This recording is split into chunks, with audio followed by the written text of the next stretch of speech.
નમસ્કાર, ગ્રાઉન્ડ રિપોર્ટમાં આપનું સ્વાગત છે। હું છું આપની સાથે સંધ્યા। ગ્રાઉન્ડ રિપોર્ટમાં વાત કરીશું ગુજરાતની અનોખી બસ યાત્રાની, પરંતુ તે પહેલા વાત કરીએ ગુજરાતમાં આવેલા બે અનોખા ગામ કે જ્યાં ઘરે ઘરે સૈનિકો છે, જ્યારે અન્ય એક ગામને ગુજરાતનું પેરિસ માનવામાં આવે છે।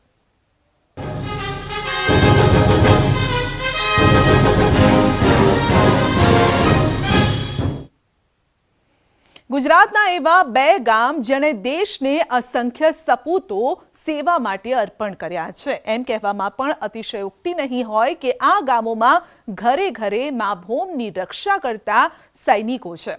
જીવનની ઢળતી ઉંમરે પણ અહીંના લોકો દેશ સેવા કરવા માટે તત્પર રહે છે અને ગુજરાતના આ ગામોના નિવૃત્ત સૈનિકોનું પણ એ જ કહેવું છે। ત્યારે જોઈએ આ અહેવાલમાં કે આ ગામના યુવાનોની આર્મીમાં જોડાવાની શરૂઆત કેવી રીતે થઈ।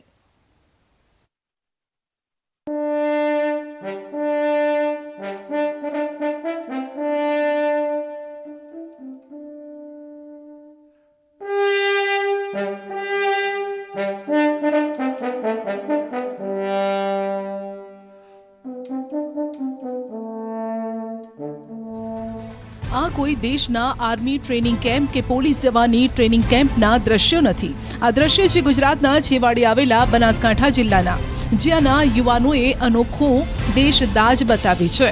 મા ભારતીની રક્ષા કાજે આ યુવાનો તનતોડ મહેનત કરી રહ્યા છે। દુશ્મનોને સબક શીખવાડવા આ ગામનો યુવાન તત્પર છે। આપણે જણાવી દઈએ કે હાલ આ યુગમાં દરેક વ્યક્તિ પોતાના બાળકોને ડોક્ટર, વકીલ કે એન્જિનિયર બનાવવા ઈચ્છે છે, પરંતુ ગુજરાતનો સરહદી જિલ્લો ગણાતો બનાસકાંઠા, જ્યાંનું એક એવું ગામ છે કે જ્યાં દરેક વ્યક્તિ પોતાના બાળકોને મા ભારતીની રક્ષા કરવા સરહદ પર મોકલે છે। આ છે બનાસકાંઠાના પાલનપુર નજીક આવેલ મોટા ગામ।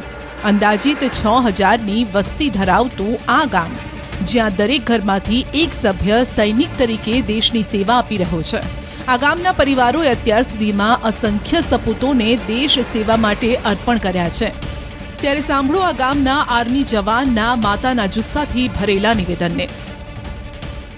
મારા પરિવારના બે રિટાયર એક થઈ ગયો, બે રિટાયર થયા અને હાલ મારો દીકરા એકલા જ લડે છે અમારા પરિવાર, અમારા કુટુંબના। આ ગામનું જેવું નામ છે એવા જ આ ગામના યુવાનોના દેશ સેવા માટેના મોટા વિચારો છે। 6000 લોકોની વસ્તી ધરાવતા આ ગામમાં 700થી પણ વધુ જવાનો દેશની સરહદ પર સુરક્ષા એજન્સીઓ જેવી કે આર્મી, BSF, CISF સહિત પોલીસ દળમાં ફરજ બજાવે છે। આ ગામની માટીમાં જ એવી કસબ રહેલી છે કે આ ગામના દરેક યુવાનમાં દેશ દાજ કૂટી કૂટીને ભરેલી છે। સામાન્ય રીતે કોઈ પણ ગામમાં બાળકનો જન્મ થાય ત્યારે તે ઉચ્ચ અધિકારી અથવા તો સારી નોકરી તરફ દોટ મૂકતા હોય છે, પરંતુ બનાસકાંઠાના આ નાનકડા ગામમાં બાળકનો જન્મ થાય ત્યારે તેના પરિવારજનો બાળકને દેશ સેવા માટે મોકલવાની તૈયારી શરૂ કરી દે છે। જવા તૈયાર જવાનો જ મેળવો છે। આ મારો ભણ્યો છે, મારો ભણ્યો છે, પણ એ જાય છે, પણ ભણ્યો છે ઘણું, એ પણ દોડમાં જાય કોઈમાં જતો રહેશે, શું કરો કહો। જોઈન્ટ કરીને અમારા છોકરાઓ આજે એમ કે ડોક્ટર બનલા તો આગળ સાયન્સ લે, તો એ છોકરાઓ લેતા જ નથી કે અમારે તો ડિફેન્સ કરવી, એ મારે શું કરવું, બધું માથાકૂટ કરવાની। આ ગામના યુવાનો અન્ય કોઈ સરકારી નોકરીઓની ઈચ્છા નથી ધરાવતા, પરંતુ દેશની સેવા કાજે દેશના સૈનિક બનવા થનગની રહ્યા છે। આ ગામના પૂર્વ સૈનિકો જ હાલના જવાનોને દેશ સેવા માટે તૈયારી કરાવી રહ્યા છે, જેથી આ ગામના યુવાનોનો જુસ્સો ઓછો થતો નથી અને દેશની રક્ષા કરવા માટે રાત દિવસ મહેનત કરે છે। જીવનની ઢળતી ઉંમરે પણ અહીંના લોકો દેશ સેવા કરવા માટે તત્પર રહે છે। 27 વર્ષથી લડી રહ્યો છું અને હજી બી એક ઈચ્છા છે કે દેશની સેવા માટે ફેર મોકો મળે તો હું ફેર જવા માટે બિલકુલ રેડી છું। બાકી ભારતને જરૂર પડશે, મા ભૂમિની રક્ષા કરવા માટે મને જરૂર પડશે તો હું જવા માટે બિલકુલ રેડી છું। એ જ મારી ઈચ્છા છે કે મારા પેઢી અને મારું ગામ એમ કે આજની લડાઈ લખશે તો મારા ગામના હરેક યુવાન જવા માટે બિલકુલ રેડી છે।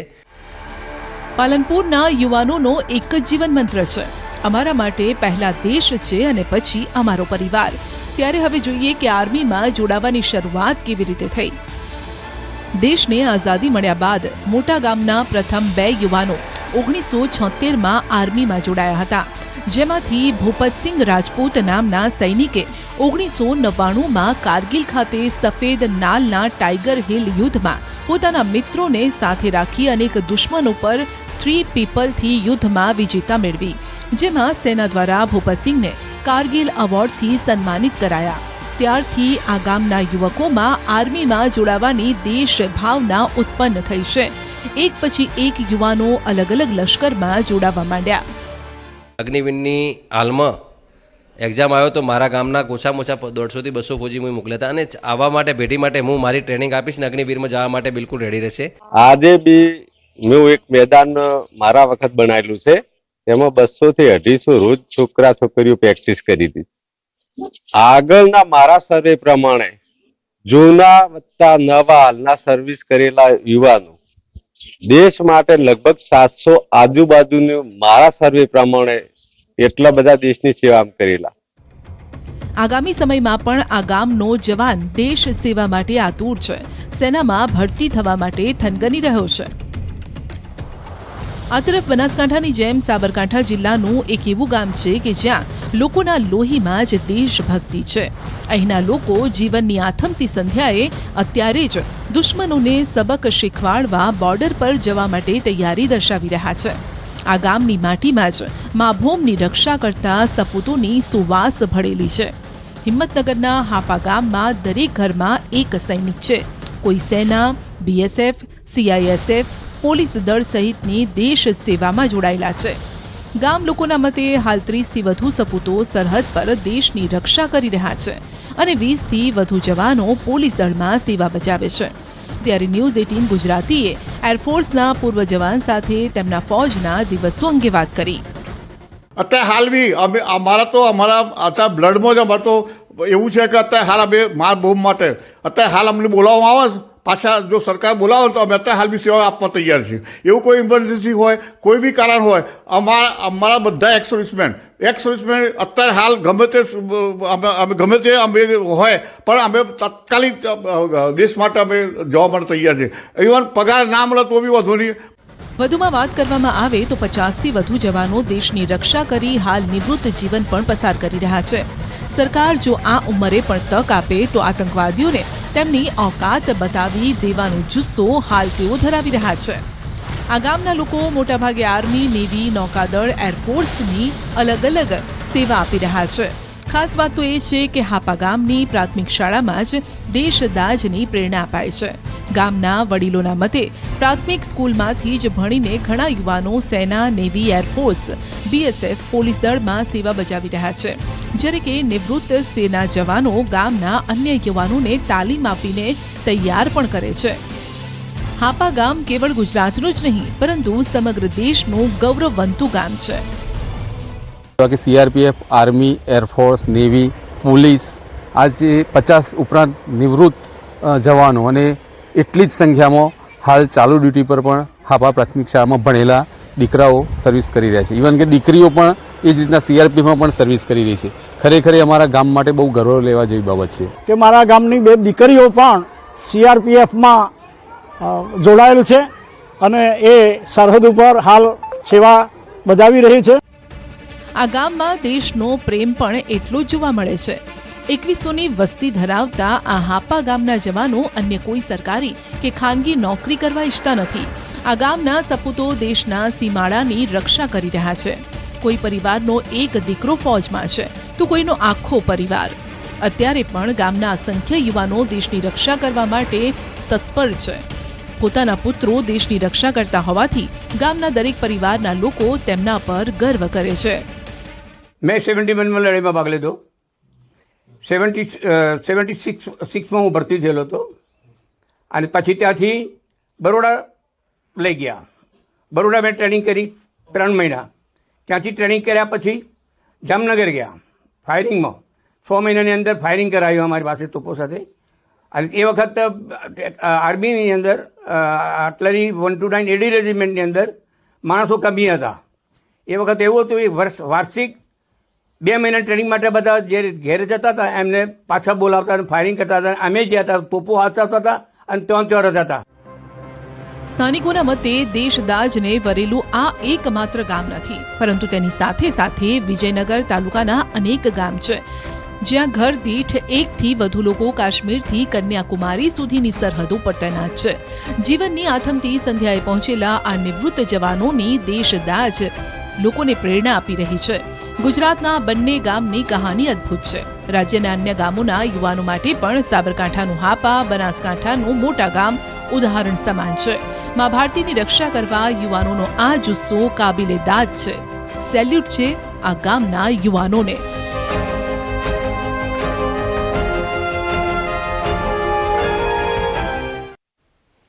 અને હવે વાત કરીએ એક અનોખી યાત્રાની.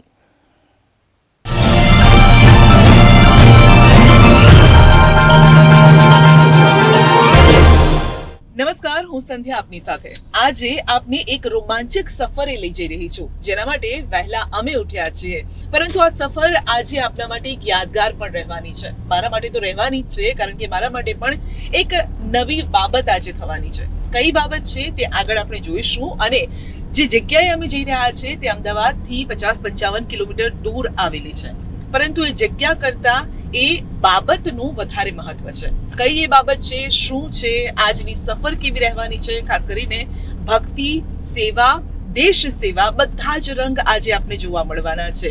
તો આ સફરને વધુ યાદગાર બનાવીએ. મારી સાથે શું છે, સરપ્રાઈઝ છે તમારા માટે. ચાલો પહેલા મારી સાથે. જી હા, સહયોગી સંધ્યા વહેલી સવારે તમને ગુજરાતમાં થતી ભક્તિથી ભરપૂર સેવાની સુવાસ રેલાવતી અને દેશપ્રેમનો અદ્ભુત અનુભવ કરાવતી અનોખી યાત્રાએ લઈ જઈ રહ્યા છે. આ યાત્રા તમે હાલ તો ઘરે બેઠા માણી રહ્યા છો, પરંતુ આખો અહેવાલ જોઈ તમે પણ મંત્રમુગ્ધ થઈ જશો અને તમે પણ ઈચ્છા વ્યક્ત કરતા થઈ જશો કે આ યાત્રા એકવાર તો કરવી જ જોઈએ. હવે તમે બસ ડેપોના દ્રશ્યો જોઈને આશ્ચર્યચકિત થઈ ગયા હશો કે શું અમે ગુજરાત એસટીના ડેપો પર કેમ આવ્યા છીએ. આ સફરની શરૂઆત નડિયાદના બસ સ્ટોપથી થશે અને તેવામાં જ અમને સંભળાય છે એક અવાજ. નડિયાદથી સારંગપુર જવા માટેની બસ યાત્રા ઇન્ટરસિટી જે ટૂંક સમયમાં પ્લેટફોર્મ નંબર 4 પર આવવાની તૈયારીમાં છે. બસ નંબર 827 નડિયાદથી સારંગપુર છે, જે દરરોજ સવારે 7 વાગ્યાના સમયે Nadiad bus stand platform number 4 થી રવાના થાય છે. બસ હવે આ યાત્રાની ગણતરીની મિનિટો જ ગણાઈ રહી છે. આ યાત્રાની શરૂઆત આમ તો 7 વાગે થાય છે, પરંતુ પ્રવાસીઓ તો 6:30 વાગ્યા પહેલા જ અહીં ડેરો નાખી દે છે અને બસની રાહ જોતા નજરે પડે છે. તો આખરે અમે પહોંચી ગયા છીએ એ ડેસ્ટિનેશન પર. આપને થતું હશે કે મારી પાછળ તો બસ દેખાઈ રહી છે, એસટી બસ છે, આસપાસ મુસાફરો દેખાઈ રહ્યા છે. આ કઈ જગ્યા પર લઈ આવી છું હું? તો મેં પહેલા જ આપને કહ્યું હતું કે હું એક સફરે આપને લઈ જઈ રહ્યું છું. આ સફર શરૂ થવાની છે અને સફર નડિયાદના પ્લેટફોર્મ નંબર 4 પરથી શરૂ થાય છે. એક ટૂંકી યાત્રા આજે અમે આપને કરાવવાના છીએ, પરંતુ એ યાત્રા જેમાં થવાની છે એ સૌથી વધારે મહત્વનું છે અને એ છે એસટી બસ. કહેવાય છે કે સલામતી સાથે એસટી બસ આપને એ ડેસ્ટિનેશન પર લઈ જાય છે, અલગ અલગ સ્થાનો પર લઈ જવામાં આવે છે. સલામતી અમારી, એસટી પણ અમારી, આ વાત કહેવામાં આવે છે. પરંતુ આજે ખરેખર એ વાત ચરિતાર્થ થવાની છે. તેના માટે બસ થોડી હજુ રાહ જોવી પડશે, કારણ કે 6:45 વાગ્યાનો સમય થયો છે. બસના આવવાનો સમય છે 7 વાગ્યાનો. લોકો આતુરતાથી રાહ જોઈ રહ્યા હતા. તેવામાં જ અમને દૂરથી ભગવા રંગમાં રંગાયેલી એક બસ જોવા મળી. બસને જોઈ અમે પણ અચંબિત થઈ ગયા અને આ દ્રશ્યો જોઈ તમે પણ વિચારતા થઈ ગયા હશો કે ગુજરાતની એસટી બસ આવી હોઈ શકે. કેમ કે અમે તો એસટી બસ ખખડધજ હાલતમાં જોઈ છે, પરંતુ આ બસ ચારે તરફ ફૂલોની માળાથી સજેલી છે, શણગારેલી છે, જે તમામ મુસાફરોનું ધ્યાન પણ આકર્ષી રહી છે. તો આખરે જેની રાહ જોવાઈ રહી હતી તે બસ આવી પહોંચી છે. મારી પાછળ આપ આ જોઈ રહ્યા છો, ઓરેન્જ કલરમાં બસ જોવા મળી રહી છે. એસટી બસ આ છે નડિયાદથી સારંગપુર અને સારંગપુરથી નડિયાદ, એટલે એક દિવસની આ ટૂંકી યાત્રા કરાવે છે. યાત્રાધામ સ્પેશિયલ ઇન્ટરસિટી છે, મર્યાદિત તેના સ્ટોપ છે, પરંતુ આ બસ જોઈને આપણે ક્યાંય નહીં લાગે કે એસટી બસ છે, કારણ કે તેને શણગારવામાં આવી છે, ફૂલોના હારથી શણગારવામાં આવી છે. કેમ આ ખાસ છે તે આગળ તો આપણે જાણીશું. સ્પેશિયલ 2-3 જે સ્ટોપેજ છે, યાત્રાધામ સ્પેશિયલ આ બસ છે અને બસ અંદરથી પણ એટલી જ સ્પેશિયલ લાગી રહી છે. અને મારી પાછળ આપ જોઈ રહ્યા છો કે પેસેન્જર્સ પણ અત્યારે ઉતાવળા થઈ ગયા છે. ત્યારે સમગ્ર યાત્રા અંગે અમારા સહયોગીએ મુસાફરો સાથે પણ વાત કરી.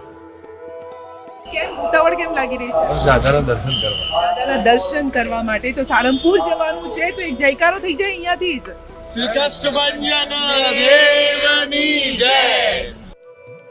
બસના કંડક્ટર પણ બસના પગથિયે પૂજા કરી અને ભોળેનાથનો જાપ કરી બસમાં પ્રવેશ કરે છે. આ યાત્રામાં ભાગ લેનાર તમામ મુસાફરો પણ પ્રવેશ કરે છે. યાત્રા શરૂ કરવાનો સમય બસ હવે થઈ જ ગયો છે. મુસાફરો પણ એક બાદ એક બસમાં બેસી રહ્યા છે. કેટલીક થોડી જાણકારી પણ આપી દઉં. જે અહીંયા મેઇન ડોર પર લખવામાં આવે છે ભાડું સૌથી ઓછું છે, એટલે કે નોમિનલ ભાડું છે. આ જે સફર છે તેનું એક તરફનું ભાડું 88 રૂપિયા છે. લગભગ 11:30 આસપાસ, એટલે 7 વાગે બસ ઉપડે છે અને 11:30 આસપાસ ત્યાં પહોંચે છે. અને રિટર્ન આપવાનો સમય પણ આપ જોઈ શકો છો. સારંગપુરથી ઉપડવાનો સમય છે 1 વાગ્યાનો. 7 વાગે અહીંયા નડિયાદથી ઉપડે છે, 1 વાગે ત્યાંથી રિટર્ન થવાની છે આ બસ. સારંગપુર જતા અરણેજ મોટ ભવાની મંદિરમાં પણ દર્શનનો લાભ તેઓને મળે છે. નડિયાદ પરત આવતા ગણેશપુરા મંદિરનો પણ દર્શનનો લાભ મળે છે. હવે મુસાફરો બસમાં ગોઠવાઈ ગયા છે અને શરૂ થવાની છે અદ્ભુત સફર. તમને જાણીને નવાઈ લાગશે કે આ ભક્તિના સફરની શરૂઆત થાય છે દેશ પ્રેમથી.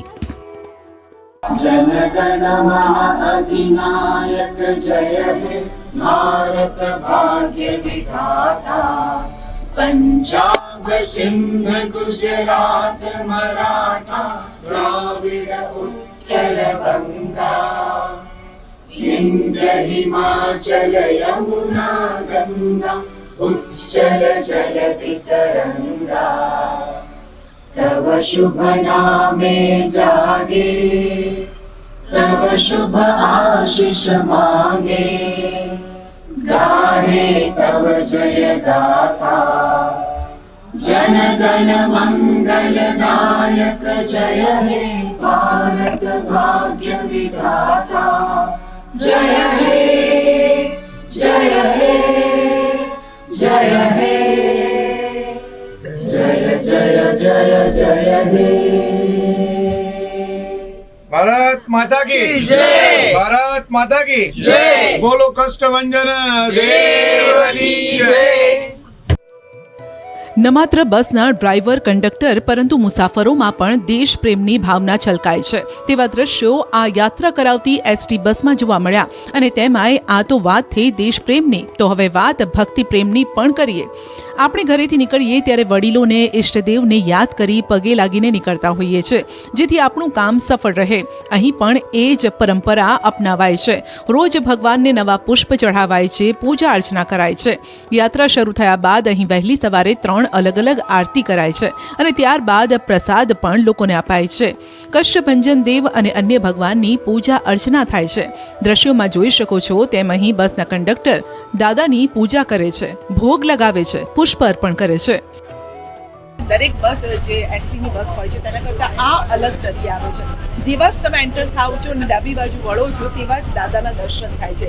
એટલે સારંગપુર ધામમાં તો તમે જશો ત્યાં તો સાક્ષાત દર્શન કરશો, પરંતુ અહીંયા પણ પોસ્ટર લગાવવામાં આવ્યા છે. અને જે રીતે આપણે જોયું કે કંડક્ટર ભાઈ જે છે તે પહેલાં પૂજા કરે છે, પ્રસાદ સૌને વેચે છે. એ પણ એક અલગ બાબત છે જે સામાન્ય બસોમાં આપણને જોવા નથી મળતું.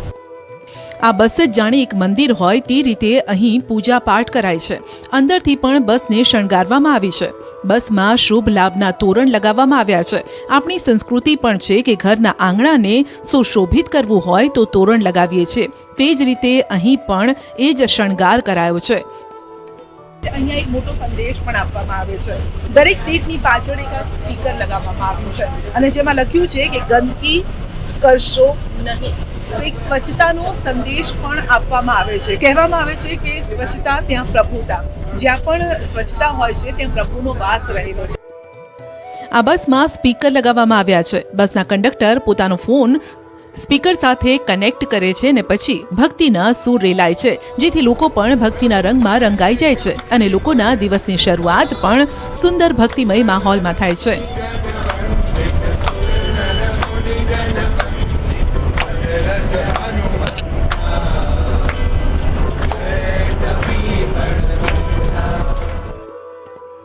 આ બધામાં સૌથી વધુ જે ભૂમિકા રહેલી છે તે છે કંડક્ટરની. આ બધું જ આયોજન કંડક્ટર દ્વારા કરવામાં આવ્યું છે. અને બહુ બધું ટ્રાવેલિંગ કરી છે બસમાં, બટ આ બસમાં જે સુવિધા છે એ ક્યાંય મેં નથી જોઈ એમ. હા, અને કે દાદાના દર્શને જવાય એમ પોઝિટિવિટી આવે કે આ બસમાં જઈ. બાકી કોઈ બી નોર્મલી કારમાં જઈ શકે છે, બટ અમને એમ થાય કે ના, અમે આ બસમાં જ જઈએ એમ. તમને જાણીને નવાઈ લાગશે કે આ બસની સાફ સફાઈ પણ ખુદ કંડક્ટર કરે છે. સંદીપભાઈનું એટલું બધું બસ માટે એ છે કે જાતે બસ સફાઈ કરે છે, જાતે બધી ધ્યાન રાખે છે, બધા પેસેન્જરનું બી ધ્યાન રાખે છે, બસમાં પાણીની સુવિધા આપે છે, બધાને બહુ સરસ આગમન આપે. અને એ છે કે કોઈ બીજી વાર આવવાનું ઈચ્છા કરે કે ના આ જ બસમાં જઈ, સંદીપભાઈના લીધે. તેવામાં એક અનાઉન્સમેન્ટ પણ સાંભળવા જેવું છે. બસમાં બેઠેલા તમામ મુસાફર, બસમાં કોઈ પણ પ્રકારની ગંદકી કે કચરો કરવો નહીં અને કરવા દેવો નહીં. આ બસમાં દવાથી લઈ પીવાના પાણીની તમામ સુવિધા છે.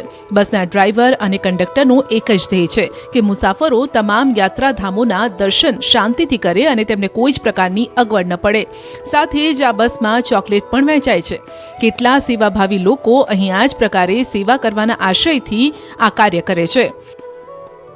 આ ગાડીમાં અમે વર્ષોથી અમારું ઓલ ફેમિલી આવીએ છીએ. ગમે તે જગ્યા ના હોય તો અમારા રાવ સાહેબ કરી આપે. આ બસમાં તો કાયમથી જ્યાંથી ચાલુ થઈ છે ત્યાંથી આ બસનો આગ્રહ રાખીએ અમે જવા માટે. એટલી સરસ સેવા આપે છે ડ્રાઈવર કંડક્ટર. સંદીપભાઈ છે એ બધા, એમનો નંબર બધા પાસે હોય છે. ગમે ત્યાંથી તમે એને ફોન કરો કે કઈ ગાડી છે, કેટલી વાર લાગશે, તો તરત એટલો સરસ જવાબ આપે. બસ હવે અણેજ બુટ ભવાની પહોંચવાની તૈયારીમાં જ હતી, પરંતુ તે પહેલા આ બસમાં ફરી ભજન કીર્તનના સૂર રેલાવા લાગ્યા. લોકો પણ ભજન કીર્તન કરતા કરતા આ બસની મુસાફરી માણતા નજરે પડ્યા. કંડક્ટરનો સ્વભાવ પણ મળતાવડો અને સેવાભાવી છે, સત્સંગી છે, જેના કારણે તેઓ કામને પણ સેવાનું માધ્યમ માને છે. તેઓને પણ તેઓની અદ્ભુત કામગીરી કરવા બદલ બઢતી મળી હતી, પરંતુ તેમણે તે સ્વીકારી નહીં અને લોકોની સેવા કરવાનું જ આ ભગીરથ કાર્ય યથાવત રાખ્યું. છેલ્લા 12 વર્ષથી જોબ કરું છું અને આ જે ફ્રીક્વન્સી છે યાદ વિભાગના નડિયાદ ડેપો ખાતે 4 વર્ષથી આપણે જે શરૂઆત કરી છે. પહેલાં આ પ્રકારનું કોઈ પણ જાતનું શેડ્યુલ હતું નહીં અને આપણે લોકોની પ્રેરણાથી આજે તીર્થધામ યોજનાના અંતર્ગત હેઠળ આપણે એક પ્રકારની 3 કડી, તેને કહેવાય કે હરણેજબુટ ભવાની મંદિર, ગણેશપુરા અને સારંગપુર. સારંગપુર એટલે કે હનુમાનજી કષ્ટભંજન મંદિર અને BAPS સ્વામિનારાયણ મંદિર, એ ત્રણેયને એક જોડતી કડી એટલે કે યાત્રાધામ, એ ત્રણેય મંદિરના દર્શન થઈ શકે એના માટે આ નડિયાદ સારંગપુર બસનું આપણે શરૂઆત કરી છે. અને 4 વર્ષથી જોવા સારંગપુર ફરીએ છીએ. અમારા કંડક્ટર શ્રી મારું બનાવવાનું શીખવાડો આ ગાડી સજાવવામાં આવે છે. તેવામાં જોતજોતામાં ભક્તિ અને સેવાની સુવાસમાં અમે પહોંચી ગયા પહેલા યાત્રાધામ અણેજ બુટ ભવાની મંદિરે. અહીં બસમાં સવાર તમામ મુસાફરો મંદિરે દર્શન કરે છે અને ત્યારબાદ પાછા તેઓ બસમાં બેસે છે.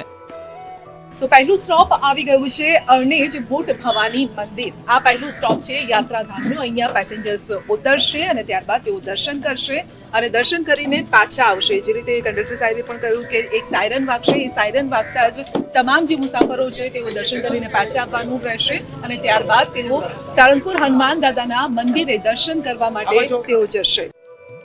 પહેલા મુકામથી આગળ વધી અને બસ પહોંચે છે સાળંગપુર ધામ, જ્યાં પહોંચવાનો સમય છે 11 વાગ્યાનો.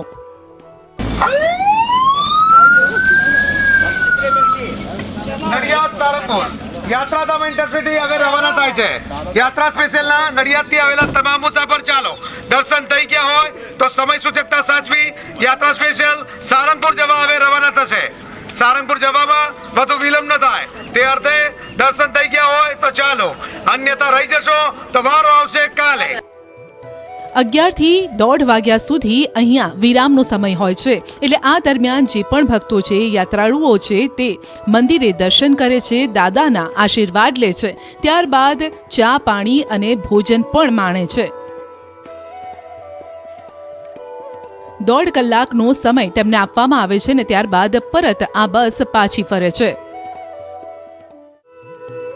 એટલે કે 1:30 વાગે સાળંગપુર દાદાના ધામથી બસ પાછી ફરે છે અને 3 વાગે પહોંચે છે ગણપતિ મંદિર. યાત્રાના રૂટમાં ગણેશપુરાના ગણપતિ મંદિરનો પણ સમાવેશ કરવામાં આવ્યો છે, જ્યાં યાત્રાળુઓને દર્શન કરાવાય છે. આમ યાત્રાધામની બસ કુલ 3 સ્ટોપ પર લોકોને સફર કરાવે છે અને ભક્તિના રંગમાં લોકો રંગાઈ જાય છે. તેમાં નાના મોટા અબાલ વૃદ્ધ સૌ આવી જાય છે. અંતે 5 વાગ્યાનો સમય છે નડિયાદ પાછા ફરવાનો. એક રિપોર્ટિંગના માધ્યમથી મેં આજે જ્યારે મુસાફરી કરી છે ત્યારે કહેવું પડે કે સલામત સવારી જે છે ખરેખર સલામત છે. જો આવા જ કંડક્ટર અને આવા જ જો ડ્રાઈવર હોય તો પછી દરેક પેસેન્જરને વારે ઘડીએ વારંવાર આવી જ બસમાં મુસાફરી કરવાનું મન થશે. અને ગુજરાત માટે એક આ ગર્વની પણ વાત છે. ભલે સરકારી તંત્રને આપણે ઘણી વખતે કહેતા હોય કે આ સુવિધા સારી નથી, પેલી સુવિધા સારી નથી, પરંતુ જ્યારે આવી સુવિધા વ્યક્તિ પોતાની રીતે આપવા માટે ઈચ્છતો હોય તો કયો એ મુસાફર ન હોય કે જે આમાં મુસાફરી ન કરે. કેમેરામેન નિલેશ સોસા સાથે સંધ્યા પંચાલ, ન્યૂઝ 18 ગુજરાતી. તો વધુ એક વેસ્ટર્ન ડિસ્ટર્બન્સની અસર શરૂ થઈ ગઈ છે અને એક દિવસ બાદ ખેડૂતોએ સહન કરવો પડી શકે છે માવઠાનો માર. હવામાન વિભાગના દાવા પ્રમાણે શનિવારે ઉત્તર ગુજરાતમાં કમોસમી વરસાદ વરસી શકે છે. આગાહી બાદ ખેડૂતોમાં ચિંતાનું મોજું ફરી વળ્યું છે, કારણ કે ઘઉં, બાજરી, જીરું, ધાણા, ચણા સહિતના રવિ પાકો કાપણીના આરે ઊભા છે. આંબામાં ક્યાંક મોર આવે છે તો કેટલીક જગ્યાએ નાના ફળ પણ થઈ ચૂક્યા છે. એવામાં માવઠાનો થોડો માર પણ બધી જ મહેનત પર પાણી ફેરવી શકે છે. વેસ્ટર્ન ડિસ્ટર્બન્સની અસરના કારણે રાજ્યના મોટાભાગના વિસ્તારમાં હાલ પવનની સાથે ભેજનું પ્રમાણ વધતા સવારે ઝાકળ વરસી શકે છે, જેના કારણે ધુમ્મસભર્યું વાતાવરણ જોવા મળી રહ્યું છે. बनासकांठा, साबरकांठा, इवन नारावली में भी लाइट रेन, लेकिन ज़्यादा सारा जगह में नहीं होगा, आइसोलेटेड प्लेसेस में होने का संभावना है. હવે રાત્રે અને વહેલી સવારે જ નહીં, દિવસે પણ ઠંડી માટે રહેવું પડશે તૈયાર, કારણ કે હવામાન વિભાગે કોલ્ડ ડેની કરી છે આગાહી. આગામી 24 કલાક રાજ્યમાં લઘુત્તમ તાપમાનમાં વધારો થશે, પરંતુ છતાં ઠંડી હાડથી જ વિનાકશે. વેસ્ટર્ન ડિસ્ટર્બન્સના કારણે લઘુત્તમ તાપમાન 2 થી 3 ડિગ્રી વધશે. જોકે આખો દિવસ પવનના સુસવાટા યથાવત રહેશે, એટલે જ મહત્તમ તાપમાનમાં ઘટાડો થશે, એટલે કે આખો દિવસ ઠંડીનો અનુભવ થશે. આગામી 24 કલાક કચ્છમાં કોલ્ડ વેવની પણ આગાહી છે, જ્યારે કે રાજકોટ, પોરબંદર અને જૂનાગઢમાં કોલ્ડ ડે રહેશે. ગુરુવારે નલિયામાં લઘુત્તમ તાપમાન ઘટીને 2.6 ડિગ્રી પર પહોંચ્યું. પાટણમાં 7.5 ડિગ્રી, ગાંધીનગરમાં 7.7 ડિગ્રી, ભુજમાં 8.2 ડિગ્રી, અમદાવાદમાં 8.6 ડિગ્રી તાપમાન નોંધાયું. ડીસામાં પારો 9.3 ડિગ્રી પર પહોંચ્યો. પોરબંદરમાં 8.5 ડિગ્રી, રાજકોટમાં પણ 8.5 ડિગ્રી તાપમાન નોંધાયું. સતત પવનના કારણે લોકોએ કાતિલ ઠંડીનો સામનો કરવો પડી રહ્યો છે, જે હજુ પણ યથાવત રહી શકે છે. બુલેટિનમાં અત્યારે બસ આટલું જ. રજા આપશું. નમસ્કાર.